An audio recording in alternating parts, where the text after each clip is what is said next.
Andy Roundy. Welcome to my podcast. Some of you out there might be teachers, and others of you out there might be students, and others might be a bit of both like me. Doesn't really matter.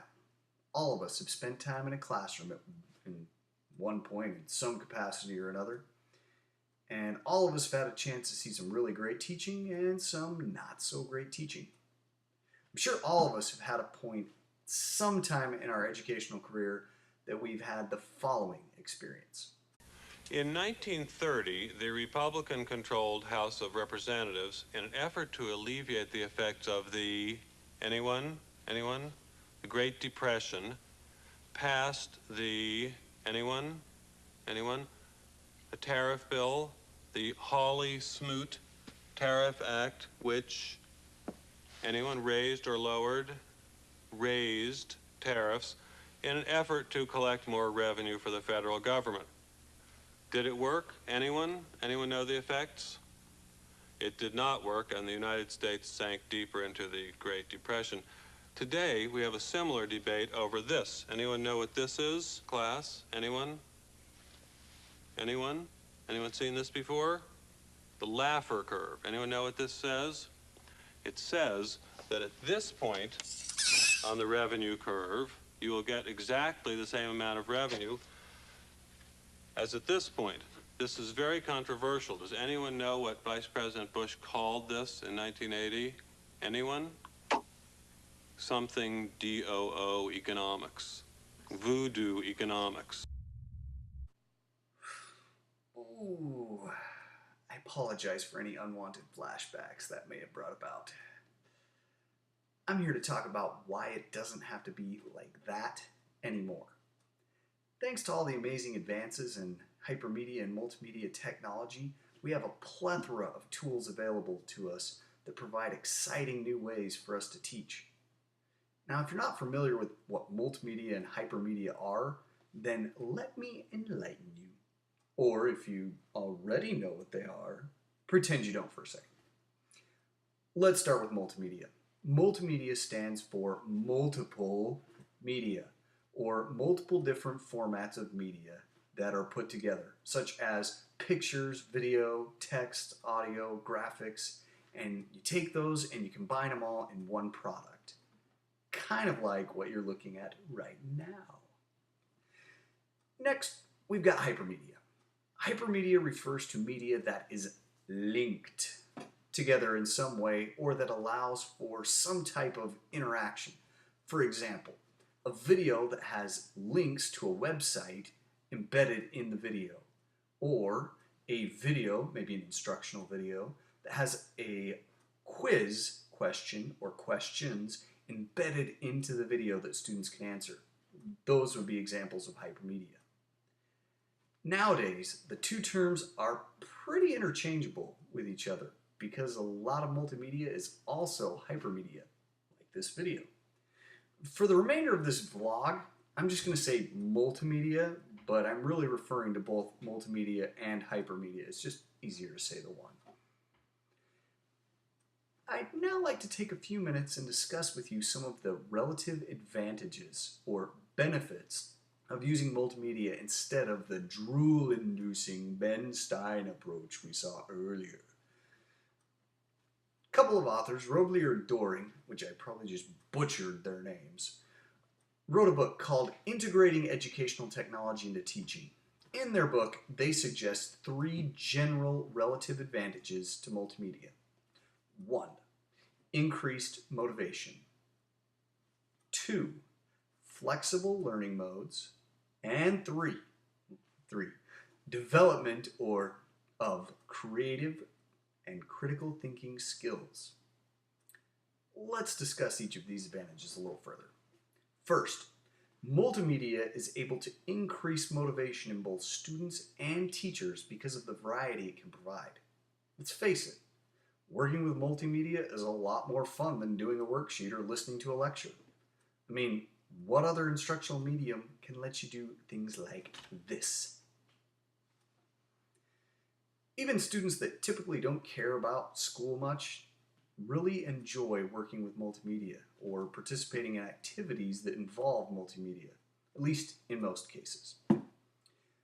Next, multimedia offers flexible learning modes because it has multiple forms of media in it. Multimedia offers a little something for everyone.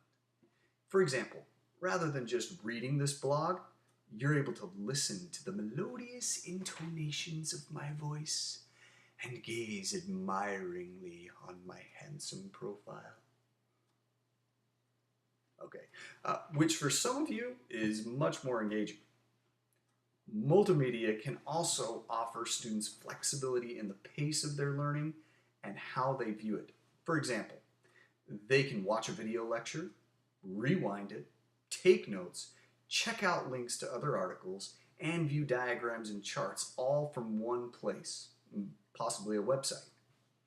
Lastly, multimedia can help develop critical and creative thinking skills. Uh, this is especially true when we allow students to create products using multimedia. Creating a multimedia project is often not a simple process, and it requires our students to use their creative thinking and their critical thinking skills to work through the creation and production process. Now, please don't think that Roblier and Doring's 3 relative advantages are the only relative advantages to using multimedia in the classroom. Global Grid for Learning, a website dedicated to learning articles and web blog posts, identified 10 relative advantages to using multimedia. Of those 10, I've chosen a few to share with you. 3 to be precise. 3. 1. Help students visualize difficult concepts or procedures more easily. 2. Multimedia helps students document and present their learning through authentic assessments. And 3. It encourages collaboration and feedback. Now, because multimedia incorporates so many different media formats, it's perfect for explaining difficult concepts and procedures. Concepts can be explained with audio while displaying a diagram or chart that includes text. Or a procedure can be demonstrated using video that pauses and uses narration and text to point out the important aspects of the procedure.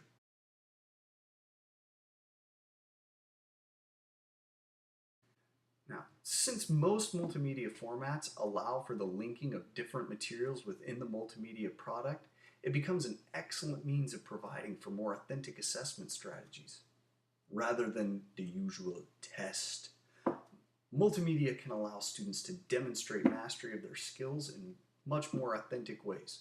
For example, they can create an advertisement that uses their persuasive writing skills. Or they can create an online portfolio for their artwork from an art class. Multimedia is a format that lends itself very well to collaboration. Often, multimedia is implemented as part of a group project. Now, the reason being, certain kinds of multimedia can be very time-consuming to create on your own.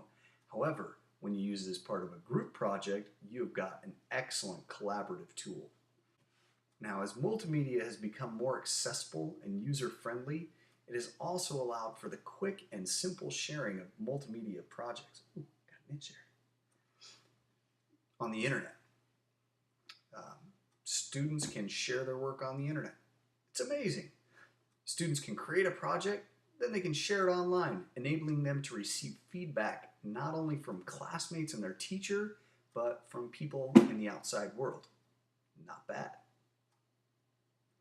Now, you can read about a few more of the relative advantages in an article titled, "Why Should You Use Multimedia in the Classroom?"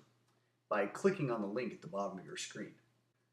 If you're someone that doesn't have much experience with multimedia, please don't let that scare you off or keep you from trying it out. It's great. Many of the multimedia tools out there are really user-friendly. And if they're not, it's okay. There's a myriad of multimedia resources and instructional tools online that you can view to help you get started. If you're already using multimedia in your class, then by all means, don't stop. And don't be afraid to keep trying out new things. Because as you've seen, heard, and read here, there are plenty of advantages that multimedia has to offer.